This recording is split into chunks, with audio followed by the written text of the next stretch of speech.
there's two big areas of technology, obviously electronics on one hand and the drivetrains on the other. In drivetrains, the diesel manufacturers are doing more and more work with electronically controlled diesels. Probably within 3 to 4 or 5 years, we will not see any more non-electronic diesels. The electronic diesels allow you to run at lower speeds with more horsepower, available, but let you run well off of that horsepower curve without destroying, carboning up the turbos, and allow for a faster boat to be a good slower boat. Along the same lines, with the Volvo and Mercruiser are both developing dual prop technology, pod technology, which are electronically controlled, independently steerable dual prop pods matched up in pairs that allow for fabulous control of the boat, allow for fabulous slow speed control at with economical operation, and obviously high speed. I think any builder of high speed boats, whether they're trawlers, motor yachts, sport boats, that's building 35 feet plus is certainly going to be using dual prop technology within 5 years. Okay, now as you're sliding forward, steer to the left just by rotating and keeping it forward. Okay, that's good, that's enough. Okay, go straight now for a while. Okay. Keep her slid forward. Let's pretend we're going to dock on the sailboat here. Okay. So just steer a little bit to your left. If you keep it in forward when you're steering, it works a little better. Now, you see the sailboat here. This is what we're talking about, okay? As soon as we get up about even, pull it back to stop the forward motion. Now, push it straight to the side. This is the magic of this system. Okay, you got momentum, just let her go, let her drift for a minute. Okay, ease it a little bit more over. Okay, that's how docking this boat is. We're just gonna move away from it now. Okay, rotate her 90 degrees to your left. Now, how much more time do you think you have to learn how to do that? Maybe another 10 minutes? You think you'd know how to maneuver this boat?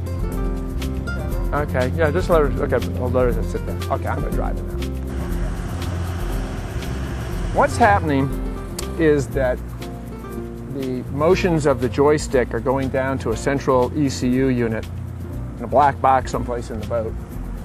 And we've got two steerable pods steered by electricity, and so they're independent of one another. So to go sideways, one pod will go this way, one will go this way, one will go forward, one will go reverse.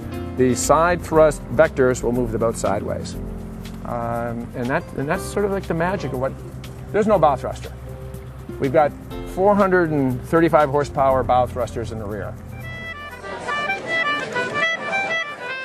On a boat like ours, which is what the boats I'm intimately involved with, the electronics make navigation much more intuitive and much easier to deal with.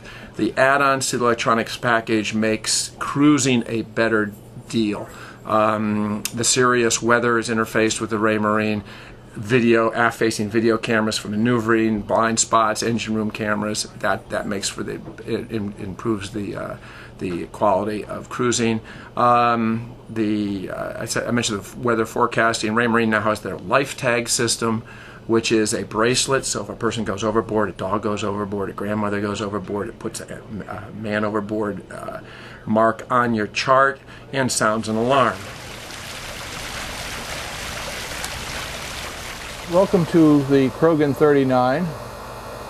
The engine here is a John Deere 4045T. It's a 115 horsepower motor.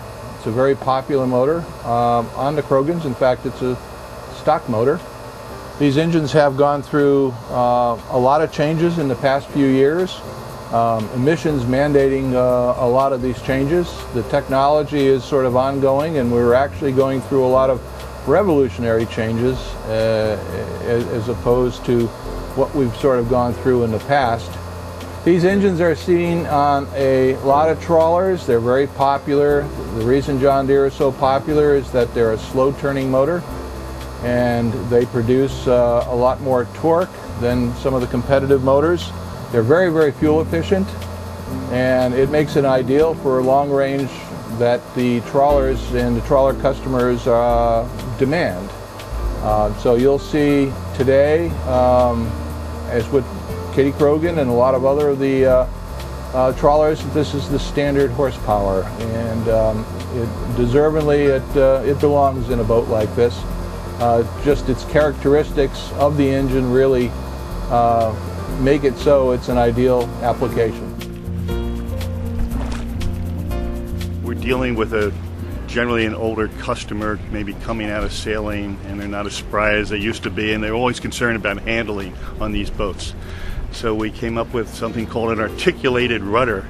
Basically, it looks like a wing of an airplane, the tips of it, and enables you to turn this boat almost on a dime in about 25% of the space it used to take before. It almost eliminates the need for a bow or stern thruster.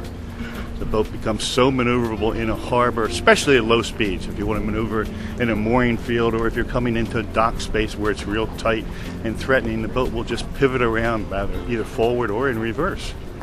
So it gives you a real good feeling of security that you can really handle your boat.